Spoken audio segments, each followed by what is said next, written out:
Bien, nous reprenons donc les dernières auditions de cette journée et de ce comité finalement.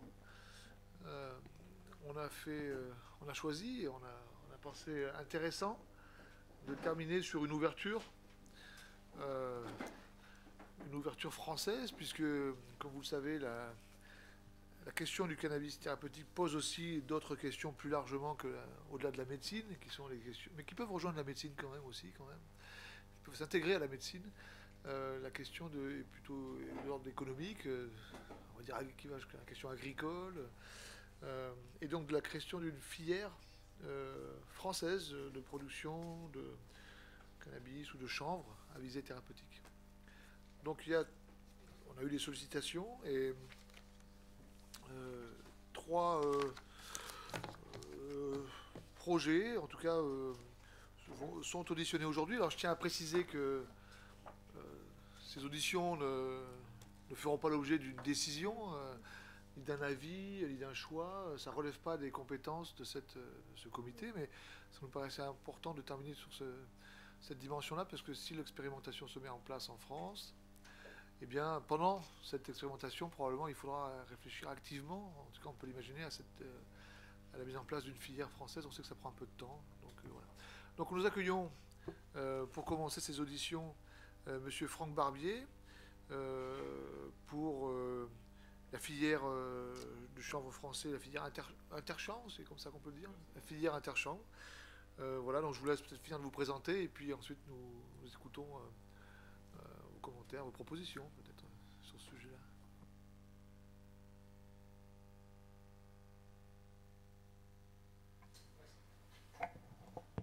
Pourtant, j'ai la voix qui porte. Franck Barbier, donc je représente Interchanvre, la structure à laquelle je participe, parce que je suis président de Planète Chanvre, donc une chanvrière qui fait partie de cette structure. Voilà. Hop. Alors, qui sommes-nous? Donc depuis 2003, donc Interchanvre existe. En fait, c'est des producteurs de chanvre et des industriels. Donc on est réunis en deux collèges, à la fois les producteurs et les transformateurs. Je vais vous expliquer après sur une carte où nous sommes. Donc nos missions, on est là pour fédérer les acteurs de la filière, pour répondre à des projets comme le vôtre, assurer la représentation du secteur, favoriser les actions de recherche scientifique et technique, et donc promouvoir aussi les qualités environnementales du chanvre et de la filière et de ses marchés. Donc voilà, je parle bien du chanvre industriel. Donc nous on utilise donc du chanvre industriel, le nom latin c'est Cannabis sativa. Donc sativa qui sert à tout. Voilà, comment on fonctionne. Les agriculteurs payent une cotisation en fait pour qu'on les représente, au niveau français, au niveau européen aussi. Donc on a de nombreuses sollicitations aussi du ministère de l'Agriculture, ministère des Finances. Donc on a répondu à un plan filière. On est engagé aussi dans la loi Egalim. Voilà. Donc dans des plans protéines. Alors, on est 6 chanvrières. Donc réparties un peu partout donc en France. La plus importante chanvrière est dans l'Aube, la chanvrière, donc juste à côté Planète Chanvre, donc je préside. Une autre chanvrière. Alors, une chanvrière, merci. Une chanvrière, c'est une entreprise qui passe des contrats avec des agriculteurs. Et ces agriculteurs, en fait, produisent une surface de chanvre d'environ 10 hectares en plein champ pour la chanvrière. Et cette chanvrière, en fait, une fois qu'elle collecte la paille d'un côté et la graine aussi de l'autre, cette paille en fait est transformée, défibrée dans cette usine. Donc la chanvrière, son but c'est vraiment de sortir d'un côté la fibre, de l'autre côté la partie dure de la tige, le bois en fait. Il y a un nom qu'on appelle ça la chenvotte, mais bon, je vous fais grâce de ce mot-là. Voilà. Donc là, on a des unités industrielles. Hein, on transforme voilà, plus de 100 000 tonnes de paille par an. On rassemble à peu près 1500 producteurs. Voilà. On produit donc 17 000 tonnes de graines. Voilà. D'autres chanvrières, il y en a en Normandie, il y en a une importante aussi, la Cavac, qui est en Vendée. Voilà. Et puis une dernière, Eurochanvre, qui est dans le Doubs. Voilà. Pour bien vous représenter ces productions. Alors, le chanvre en France et en Europe. Il faut savoir en fait que la France est leader en Europe de la production de chanvre. Vous voyez bien en fait l'histogramme qui est en dessous, hein, on le doit notamment au général de Gaulle. Pardon? Non, mais je suis prêt à répondre aux questions, ou on verra peut-être ça après comme vous voulez. Et après, voilà, on voit aussi un engouement qui est là, hein, qui date des années 2003-2004, c'est là où il y a un point d'inflexion. Voilà. La France reste leader, a une filière de production de semences, donc ça c'est très important, une filière en fait qui s'appelle MPIT, qui assure la sélection génétique, qui assure la multiplication du chanvre. Et donc cette structure est donc très importante pour la filière française et européenne. Cette structure donc commercialise des graines de qualité avec des taux de THC qui répondent au marché et à la législation bien sûr, mais aussi à une réelle expertise en fait au niveau de la génétique. MPIT, c'est un semencier. Oui, voilà, qui fait partie d'Interchamps. Voilà, situé dans les Pays de Loire. Pays de Loire, donc c'est le lieu, c'est le bassin de production du chanvre. Voilà. Et la France, donc, en fait, est le 3e producteur mondial, hein, parce que le premier, donc, c'est la Chine, et le 2e, le Canada. Donc, un petit peu plus de détails sur le chanvre industriel. Donc, vous voyez sur la partie gauche, donc, la graine. Ça représente 11% du poids. On s'en sert pour principalement l'oisellerie. Hein, vous voyez 53%, donc, pour les oiseaux. Et puis de plus en plus, alors un petit peu pour les poissons aussi, je passe rapidement, mais de plus en plus pour l'alimentation humaine. Parce que c'est riche en protéines, en acides gras essentiels, en oméga 3, oméga 6. Voilà, donc une graine vraiment recherchée pour l'alimentation humaine maintenant. La fleur, donc on est là effectivement pour en parler. Après, je vous ai parlé de la chenvotte et de la fibre. Donc la chenvotte, en fait, ça représente une petite moitié de la tige. Les vieux marchés, c'est la litière pour les animaux, c'est aussi pour le jardin. Le marché qui rentre en croissance, c'est le bâtiment. Avec une réelle expertise, encore une fois, de la France. Il y a une structure qui s'appelle Construire en Chanvre, à la fois nationale, régionale, et qui se place auprès de Solidéo pour construire des bâtiments pour les JO de 2024. Donc avec une réelle plus-value en fait de ces produits-là, on n'a pas besoin de clim. Alors c'est vrai qu'on en parle comme de ce temps-là. Voilà, on met des VMC double flux et c'est des murs avec très grosse inertie. Et on mise sur ce marché-là pour la chenvotte. La fibre ensuite, ça représente un quart en fait du volume sur la paille. Traditionnellement c'était le papier. Hein. Maintenant un peu plus l'isolation. On peut remplacer la laine de verre par la laine de chanvre. Et voilà, on fait des panneaux de toutes les épaisseurs. Une chanvrière s'est spécialisée là-dedans. Et ensuite, des plastiques. Donc nous, c'est notre spécialité à Planète Chanvre. Dans la construction automobile, pour faire des tableaux de bord, traditionnellement, on mélange des fibres de verre avec du plastique. Et là, on remplace la fibre de verre par la fibre de chanvre, qui est plus légère et qui est renouvelable. Voilà. Et donc, ça permet de baisser la consommation de CO2 pour les voitures, moins de réchauffement aussi. Et voilà. Donc, beaucoup de débouchés. Voilà. Je passe sous silence les poussières ou avec lesquelles on peut faire de l'énergie ou du compost. Voilà. Tout est bon dans le chanvre. Voilà. Donc, voilà.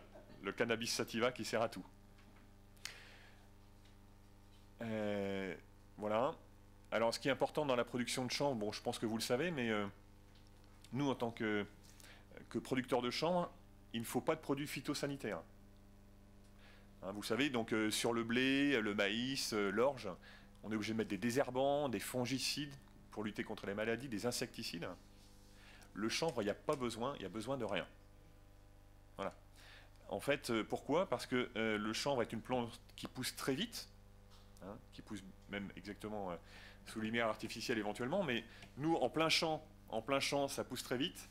Dernièrement, à l'ascension, en 4 jours, il a pris 40 cm. Donc vous comprenez bien que les mauvaises herbes qui sont en dessous, en fait, ne voient pas la lumière. Donc voilà, ça se désherbe tout seul. Donc pas de produits chimiques pour désherber. Donc pas de risque de résidus aussi. Pas de fongicides parce qu'il n'y a pas de maladie en fait vraiment propre au chanvre et c'est une population génétique assez hétérogène qui n'est pas sensible en fait à des maladies, pas d'insectes déclarés. Voilà. Donc pas besoin de produits phytosanitaires. La moitié en engrais. La moitié en engrais, hein, on met à peu près 100 kg d'azote, alors que pour un blé, on peut mettre 200 kg d'azote. Et derrière, c'est une plante vraiment intéressante pour les cultures qui suivent. Le blé, par exemple, ça vient restructurer le sol. Voilà. Donc, ça représente encore des faibles surfaces. Hein. On disait 17 000 hectares. Nous, à l'échelle de la Seine-et-Marne, on est à 0,3%, 0,5% de la surface totale. Voilà. Cependant, en termes de rémunération pour l'agriculteur, c'est une plante qui se situe au même niveau que le blé. Et concrètement, nous, en fait, on cherche en fait à valoriser tous les produits, tous les secteurs, pour redistribuer en fait de la valeur ajoutée à des productions agricoles locales, parce qu'on est sûr qu'on ne va pas délocaliser en fait des chanvrières. Voilà. Alors bon, ça, je ne vais pas vous le décrire, mais bon, ça explique le cercle vertueux du chanvre. Hein, c'est ce que je viens de vous expliquer. La culture déjà, la transformation, on est 100% mécanique, on ne met pas de produits chimiques. On ne met pas de solvant ni rien, on tourne à l'électricité. Donc c'est bien pour les bâtiments. On construit des bâtiments, voilà, je vous l'ai dit. Confort de vie, bah oui. Pas besoin de clim. Et c'est des produits recyclables, donc en fin de vie des matériaux. Alors, voilà, donc notre position en tant qu'interchanvre, interprofession du chanvre. Donc nous, on a toujours répondu en fait au marché, parce que on est des entreprises économiques, hein, on est là pour répondre aux besoins. Et donc nous sommes en capacité en fait de produire du cannabis thérapeutique. Mais c'est vrai que nous, ce qui est important pour nous en fait, c'est qu'on différencie bien cannabis thérapeutique, comme vous le dites bien, et chanvre industriel. Parce que c'est vrai qu'on a investi pas loin d'1 million d'euros en fait par an sur les différentes filières. On n'est pas sûr que les industriels de l'automobile disent bah voilà, il y a du cannabis dans les voitures. Bon, du chanvre, ça passe très bien, fibre naturelle, ça passe très bien. On pense qu'il est nécessaire en fait d'avoir ces deux marchés-là. Et il nous semble a priori important de dissocier les modes de culture. Donc c'est vrai que nous on est en plein champ. Le cannabis plutôt sous serre, parce que bon, je pense que pour vous, il est sûrement important de bien maîtriser en fait la production, de savoir en fait où elle va. Voilà, donc ça permet de garantir, parce que c'est vrai que c'est des variétés aussi un petit peu différentes hein, du chanvre industriel, qui sont plus riches en THC, en CBD. Voilà. Donc je pourrais répondre à vos questions, mais c'est vrai qu'il y a des risques de contournement, on va dire. Voilà. Mais en attendant, là on est sur des variétés bien spécialisées. Il y a des possibilités de variétés moins riches. Voilà. Donc il faut se laisser la possibilité à l'avenir, mais c'est vrai que pour l'instant, avec les variétés actuelles, la position d'interchanvre, c'est sous serre pour le cannabis. Voilà. Et voilà les deux filières. Hein. Donc celle du bas, je vous l'ai expliqué, celle du haut, sous serre avec ensuite concentration des molécules. Mais il nous semble important en fait de garder cette production en France. Voilà. Nous, Interchanvre, donc vous avez vu, c'est 6 entreprises localisées en France. Il n'y a pas de risque de délocalisation. Et l'idée aussi, c'est de produire ce chanvre-là au profit aussi de l'agriculture dans son ensemble, fédérée par des structures, donc des coopératives. Je sais que vous allez recevoir InVivo. Donc on a des chanvrières qui sont membres d'InVivo. Nous, on utilise les services d'InVivo. Donc c'est une structure, effectivement, qui a les moyens également, plutôt financiers, là, de porter des projets. Voilà. Donc nous, on a cette expérience de la culture On est du territoire. Et on souhaite aussi trouver d'autres débouchés avec vous. Voilà.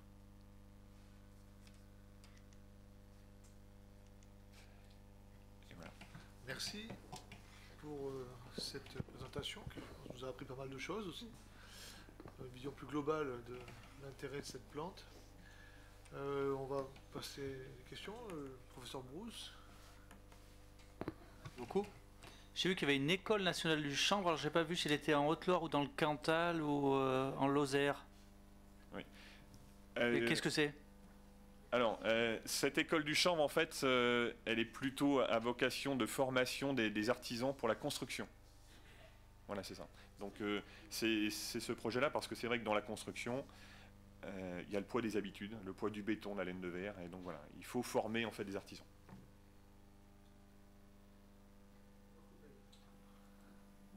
En fait qui concerne le petit schéma où vous nous montrez tout ce qu'on peut faire avec le chanvre, pardon. Ça nous rend chèvre. C'est ça. Et du coup, pour l'instant, les fleurs, quel type de fleurs vous avez? Enfin, c'est-à-dire, en fait, j'ai deux questions qui sont un peu portées par la même, c'est quelle est un peu la concentration et le type de chanvre que vous avez en ce moment, en termes de THC, de CBD notamment. Et vous, qu'est-ce que vous faites en ce moment avec les fleurs, puisque vous dites à usage pharmaceutique, ça veut dire est-ce que vous les vendez en ce moment à l'étranger? Enfin, qu'est-ce que vous en faites en ce moment des fleurs? Oui. Alors, pour répondre à votre question, donc nous, les taux de THC, donc la réglementation nous dit en dessous de 0,2%. En dessous de 0,2% dans la plante, hein, pas dans le produit fini. Ça, c'était un point important aussi. On est d'accord que c'est ça? Oui, oui. Et c'est vrai que globalement, après, dans le produit fini, non, on n'en retrouve pas, ou du moins très peu des traces, quoi. C'est ce qui fait la particularité, en fait, de la filière française. Et voilà. Cette fleur est-elle déjà utilisée, peut-être pas en France, mais est-ce que vous utilisez cette partie-là pour des applications thérapeutiques? Voilà, pour essayer Alors, nous, personnellement, non. Hein, parce qu'en fait, il y a une réglementation qui dit, voilà, on n'a pas le droit de récolter la fleur. On doit récolter la tige et les graines. Voilà ce que dit la réglementation. Du coup, vous l'achetez? Non, mais en fait, là, on décrit en fait les usages, mais ces usages-là, en fait, ne font pas partie de l'activité encore des chanvrières. Qu'est-ce que vous en faites après? Alors, attendez, oui. Qu'est-ce que vous faites après? Donc la fleur n'est pas utilisable, on est bien d'accord? Non, alors après, en fait, la fleur, en fait, voilà, ce qui est important, ça me paraissait, en fait, la fleur, on l'amène jusqu'au bout. C'est-à-dire que après la fleur sort des graines. Et donc nous, on récolte le chanvre à maturité. C'est vrai que j'ai oublié de vous préciser. Non, mais on est là pour ça, effectivement. Voilà, c'est ça. La fleur, en fait, permet en fait de transformer l'ovaire en graines. Donc, au moment de la récolte, en fait, il n'y a plus de fleurs. Voilà. C'est ça. Donc après, suivant la... a priori, il y a déjà un peu de biblio là-dessus qui dit que en fonction de la date de récolte, en fait, la concentration en fait en THC, CBD évolue. Voilà. Et je sais que l'Allemagne en fait est plutôt en pointe là sur ce secteur-là des fleurs. Voilà. Donc nous, c'est un marché sur lequel on n'est pas encore positionné et on souhaite voir un petit peu comment va évoluer la réglementation pour pouvoir se positionner. Gilles Jean. Mais si la réglementation justement évolue, Oui. Il vous faudrait combien de temps pour pouvoir répondre à des demandes de production à l'échelon thérapeutique sur un territoire comme la France, sur des milliers de patients qui pourraient recevoir du cannabis thérapeutique? Est-ce que vous pensez que vous seriez en mesure très rapidement de pouvoir fournir les produits nécessaires pour le cannabis thérapeutique? Oui, en fait, on a des contacts avec des entreprises qui sont capables de monter des serres. Hein, on se renseigne un petit peu de savoir ce qu'il est possible de faire. Donc dans la mesure où on a les variétés adaptées qui existent en fait dans d'autres pays, hein. Donc il suffirait d'avoir les semences, de monter les serres, un peu d'ingénierie forcément au niveau de ces serres-là. Moi je dirais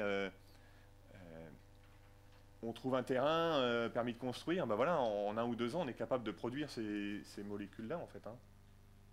Voilà. Donc, c'est quelque chose qui peut aller très rapidement, en fait. Je ne sais pas si ça correspond, en fait, à votre échelle de temps.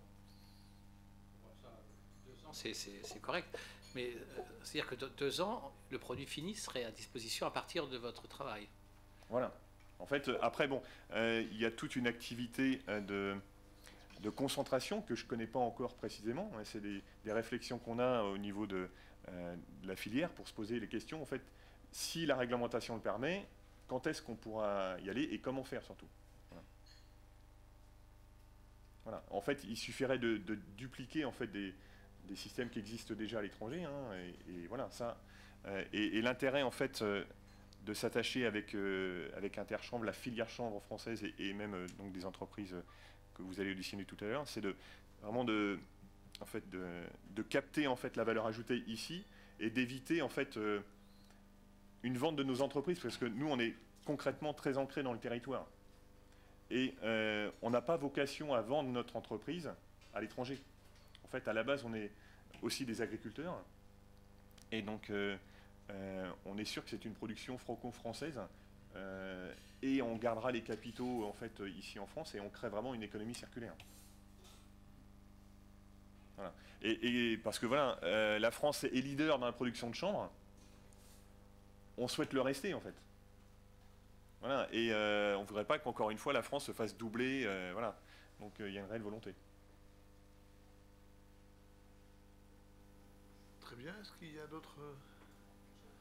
Oui, Catherine, c'est... Question de curiosité, mais enfin qui peut, je pense, prendre sens dans notre projet. Ça pousse partout le chanvre, parce que là je vois que c'est surtout au nord de la Loire. Oui, c'est une bonne observation. Plus bas, parce que là, vu que le climat semble s'emballer. Oui, c'est une bonne remarque, effectivement. Les zones de production de chanvre, en fait, sont plutôt septentrionales, hein, donc au nord de la France. Il y a eu des expériences dans le sud-ouest avant, mais les contraintes en fait, de température trop excessive et le manque d'eau en fait, font que le chanvre se développe, mais avec des rendements inférieurs. Ce qui veut dire que l'agriculteur en fait, ne va pas s'y retrouver. Et le chanvre, en fait, c'est une plante qui pousse bien dans les bonnes terres, comme toutes les autres plantes. Donc il lui faut à la fois une terre riche et avec de l'eau. C'est vrai qu'il pousse mieux en nord de la France. Et sur des terrains profonds.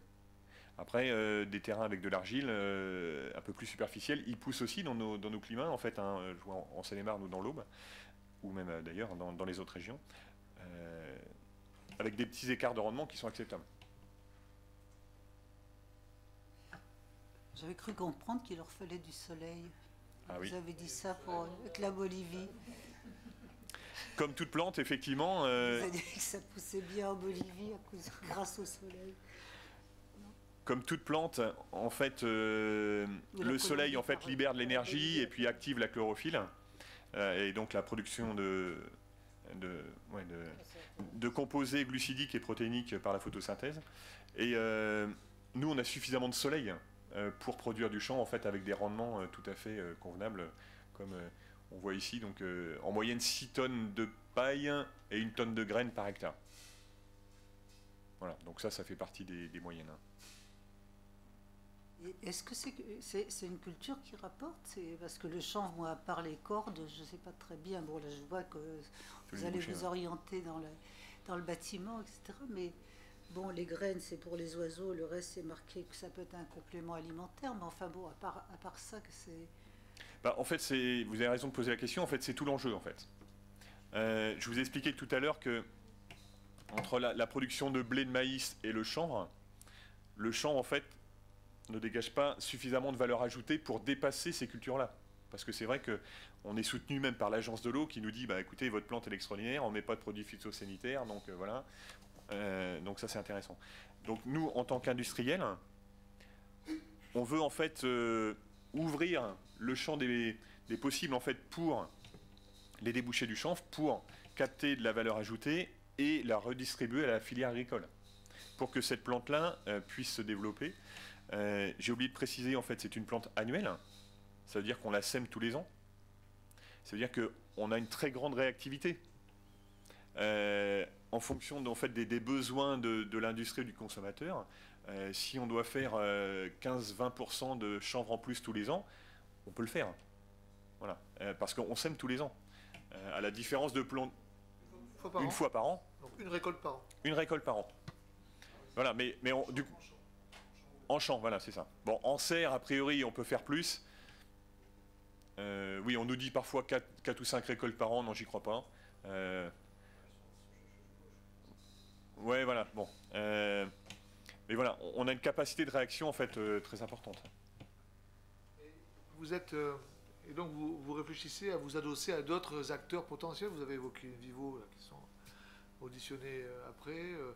Donc vous imaginez pouvoir, justement, en vous associant à d'autres acteurs, ou bien vous imaginez pouvoir maîtriser, dans le cadre de la filière interchanvre,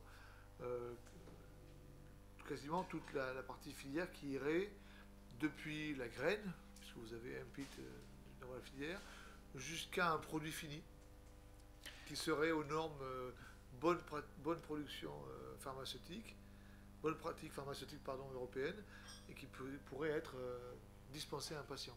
Est-ce que vous pensez pouvoir maîtriser la totalité de la filière, ou bien vous avez déjà d'autres contacts pour pouvoir vous... Alors en fait, je vous ai cité InVivo parce qu'on les a rencontrés là. Pour l'instant, on n'a pas de contact avec InVivo. Nous, on sèche nos graines chez eux. Voilà, c'est une fédération de coopératives, un modèle économique qui tourne. Voilà, donc on connaît la structure. Et on sait que s'il y a besoin, on peut s'adosser à eux comme puissance de financement. Après, au sein d'Interchanvre, donc on se réunit tous les mois ou tous les 2 mois et il y a une réelle en fait, cohérence et coordination dans cette filière-là. Donc on est à même, en fonction des besoins, de créer en fait une complémentarité et de trouver des financements pour développer ça. Après, suivant les volumes qu'il est nécessaire en fait de développer, oui, on peut s'appuyer après sur des investissements participatifs et tel InVivo pour produire en fait un outil qui permettrait de répondre aux besoins. En fait, le monde agricole en France est très structuré avec plusieurs filières et donc avec le modèle de la coopérative qui permet en fait, on l'a bien vu dans l'agroalimentaire, d'être une puissance de frappe en fait de la France partout dans le monde. Donc nous, on répond en fait à cet ADN là, quoi. Donc voilà. Donc en fonction du besoin, on peut réagir. Et là, vous devriez, si vous voulez vous investir dans la production de chanvre qui serait utilisée à visée thérapeutique, ça serait en plus des activités existantes, donc ça serait des surfaces supplémentaires, etc., qui seraient donc dédiées à ça. Oui, ça serait ça, ouais. C'est ça, hein, oui, tout à fait. C'est pas quelque chose qui va venir à la place. Ah non. D'accord, c'est vraiment la diversification. Tout à fait, c'est en complément. Ok, d'accord. Et il n'y a pas de réglementation. Enfin, pour l'instant, c'est pas autorisé de planter ces plantes-là, mais il n'y a rien d'autre qu'un changement de la loi, ce qui peut déjà être beaucoup, qui puisse freiner les choses. On est d'accord. Ensuite, il faut avoir des terrains, c'est ça. Il faut avoir des terres disponibles pour pouvoir installer des serres. Voilà. C'est ça, il faut avoir les terrains pour installer des serres. Bon, nous, c'est vrai que dans nos zones, on a du foncier. Voilà, donc on a des terrains qui peuvent aussi s'y prêter, en fait. Donc ça, c'est possible. Voilà, donc c'est vrai qu'il y a la contrainte de la serre pour garder, en fait, les éléments qui sont produits par le cannabis thérapeutique. On est bien d'accord. Mais nous, oui, on a des terrains. Il suffit d'avoir les terrains autour des chanvrières ou même ailleurs. Hein, donc ça... oui, ça, c'est pas un problème pour nous. Hein. Ok. Est-ce qu'il y a d'autres remarques? Oui, Catherine. Et ça supposerait d'avoir de nouveaux producteurs ou les producteurs actuels seraient ceux qui se positionneraient sur le... Il faut voir les surfaces, parce que c'est vrai qu'une serre, il y a des modèles qui tournent là, qui commencent à sortir avec 1000 m², donc 1000 m², c'est très peu. Encore une fois, c'est en fonction du besoin qu'on pourra avoir. Donc 1000 m², c'est très peu. Moi, je vous parlais, donc vous voyez, on est à 17 000 hectares en France. Donc un hectare, c'est 10 000 m². Donc voilà. Non, il y a de la réserve foncière pour faire du... Parce que finalement, comment dire, ces molécules qu'on pourrait tirer du chanvre, en fait, sont elles peuvent être concentrées, et puis à l'hectare, on peut en sortir déjà beaucoup, quoi. Donc on n'a pas besoin, à mon sens, hein, je n'ai pas encore toutes les données, mais on n'a pas besoin d'une grande surface pour répondre aux besoins. Et ça, on est tout à fait prêt à collaborer avec vous et continuer à entrevoir cette filière-là. Oui, il y a une question. Pascal Louis. Une question supplémentaire. Oui. Vous avez parlé effectivement des modifications de la législation, de la nécessité d'avoir des terrains, puis d'équiper ces terrains en serre, mais c'est aussi un autre métier, parce qu'on est dans de la production pharmaceutique, donc c'est un nouveau métier pour les agriculteurs. Oui. Et ça nécessite un certain temps d'acquisition aussi de ce métier. Oui. Après, il faut savoir aussi être accompagné en fait par les bons acteurs, parce que c'est vrai que je vais prendre l'exemple de la construction. On n'a pas en fait vocation à révolutionner la construction, nous, agriculteurs. Donc il y a des entreprises de construction qui ont très bien vu l'intérêt en fait du chanvre dans la construction. Donc dans le cannabis thérapeutique, effectivement, il y a des entreprises spécialisées dans l'extraction de molécules. C'est avec eux qu'il faut travailler, à mon sens. Je crois que ce n'est pas que l'extraction de molécules, c'est la capacité de produire des plantes dont les teneurs vont être effectivement standardisées et reproductibles d'une récolte à l'autre. Oui.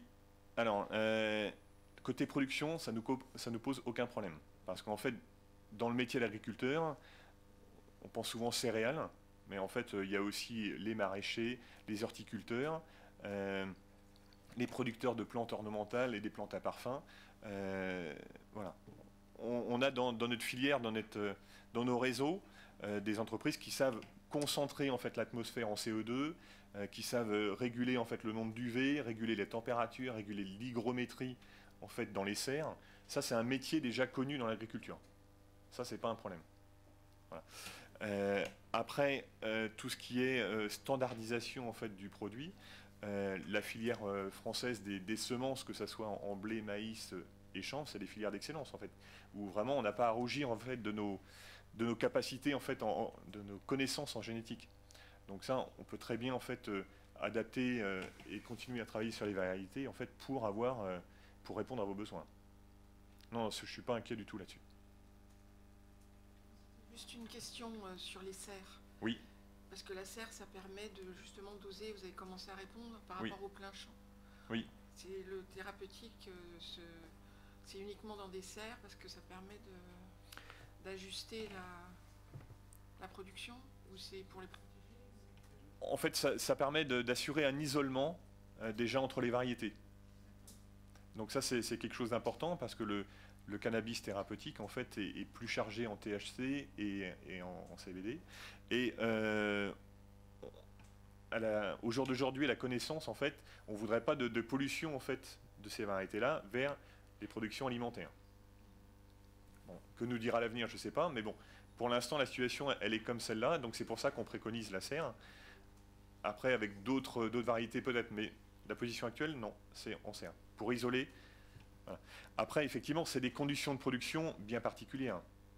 A priori, en stressant un petit peu la plante, en lui apportant des conditions d'ensoleillement aussi particulières, on arrive à une production de CBD-THC supérieure.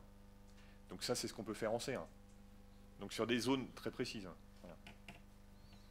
Voilà, donc en régulant, comme je dis, température, hygrométrie, ensoleillement, teneur nutritive dans le sol. Alors, comme vous avez parlé de stresser les plantes, je donne la parole à un psychiatre. Professeur Beauce. Merci beaucoup. Et j'avais notion, quand on stresse la plante, on peut la transformer si elle est femelle en mâle. Et vos plants, ils sont hermaphrodites, ils sont mâles, femelles, parce que nos patients, en fait, ils ont plutôt des plantes femelles qu'ils cultivent. Bah oui, normal.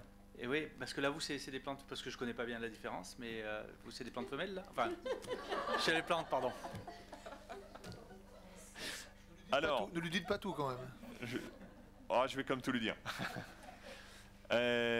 En fait, nous, l'intérêt, comme je vous l'ai dit tout à l'heure, c'est aussi de récupérer des graines. Les pieds mâles, en fait, ne produisent pas de graines. Donc, en fait, dans la plante, il faut un ovaire, en fait, pour pouvoir récupérer le pollen des étamines. Donc, les conditions de production de semences, en fait, font que on épure la production pour enlever tous les pieds mâles. Parce que dans une population de chanvre, il y a des pieds mâles, des pieds femelles et des pieds hermaphrodites. Et les pieds hermaphrodites et les pieds femelles, en fait, donc nous intéressent parce que eux vont porter la graine. Et les pieds hermaphrodites vont pouvoir féconder les femelles. Voilà. Et le pied mâle, en fait, lui, est plus petit, arrive en maturité plus tôt, et fait une tige beaucoup plus sèche, en fait, qui est dure au moment de la récolte, et qui pose problème, en fait, à la récolte. Voilà. Donc, les conditions de production, on sépare. Bon. Une dernière question, Alié Palek? Oui, c'est de la curiosité, mais au début, vous nous avez dit que les agriculteurs vous rémunéraient, vous payaient. J'ai cru comprendre ça. Ah oui. Bon, alors, ce que je voudrais comprendre... Il y a une cotisation, en fait. Oui, j'ai compris ça. Je voudrais comprendre comment c'est organisé. Ce sont des agriculteurs indépendants qui sont comme si, je sais pas, qui sont regroupés dans... Alors voilà, nous, en fait, on est la structure qui regroupe les agriculteurs qui produisent du chanvre. Un agriculteur, en fait, il a le choix entre plusieurs cultures. Il va faire ses choix en fonction de critères économiques, essentiellement. Suivant les variations de marché, suivant les potentiels de ses terrains, suivant l'orientation de son exploitation, il va choisir telle ou telle culture. Mais aussi, il va accepter de payer une cotisation à une structure, donc dans le cas présent pour le chanvre, ça s'appelle Interchanvre, qui va le défendre au niveau français et européen et qui va promouvoir les utilisations du chanvre. Voilà. Et donc Interchanvre est là pour jouer ce rôle. Donc vous comptez sur le fait que vous allez expliquer à des agriculteurs qu'il faut mettre une serre à tel endroit, etc., et qui va le faire et qui va se former pour faire tout ça? Je suis pas certain que ça sera... Je suis pas certain que c'est l'agriculteur en lui-même qui va construire la serre. Je pense plus en fait que ça sera à l'échelle industrielle, en fait, les 6 chanvrières qui sont là, que ces projets-là pourront être portés. Parce que c'est vrai que il faut comme des structures, donc dans chacun de nos établissements, on a des structures commerciales, administratives, financières, et on est là pour recruter des gens et répondre en fait à des besoins, former, assurer la maintenance des équipements. À l'échelle d'une exploitation agricole, ça semble quand même être compliqué. Par contre, c'est vrai que c'est à l'échelle des chanvrières qui reposent de toute façon sur des agriculteurs. Voilà. Donc, quand je vous parle de filière, c'est ça. Nous, en fait, on a des contrats de production avec les agriculteurs. En échange de leur paille et de leurs graines, donc on a des prix contractuels. Et ils payent donc cette cotisation. Et voilà, c'est comme ça qu'existe la filière. Vous allez refaire toute une réglementation si c'est une autre production, j'imagine. On répondra à la réglementation, effectivement. Ouais. Vous avez un peu comme si vous avez des métayers, en gros. Ça revient presque à ça. Ah, ça, c'est des anciens modes d'exploitation. Je pousse un peu, mais ouais. Parce que bon, je sais pas, mais on entend tellement les agriculteurs avoir des difficultés que là, j'essaye de comprendre comment ça peut fonctionner en fait, et que ça peut aller vite. D'où l'intérêt en fait du modèle coopératif. Le modèle coopératif, c'est un homme, une voix. Et donc en fait, ça permet aux agriculteurs de participer en fait à l'activité de l'entreprise. Voilà. Et c'est un modèle reconnu qui est efficace, on voit bien dans l'agroalimentaire. Exactement. Bon, très bien. On s'arrête là. Merci beaucoup. Avec plaisir. D'être venu nous présenter votre intérêt. Oui, pour absolument. Cette potentielle filière française. Oui.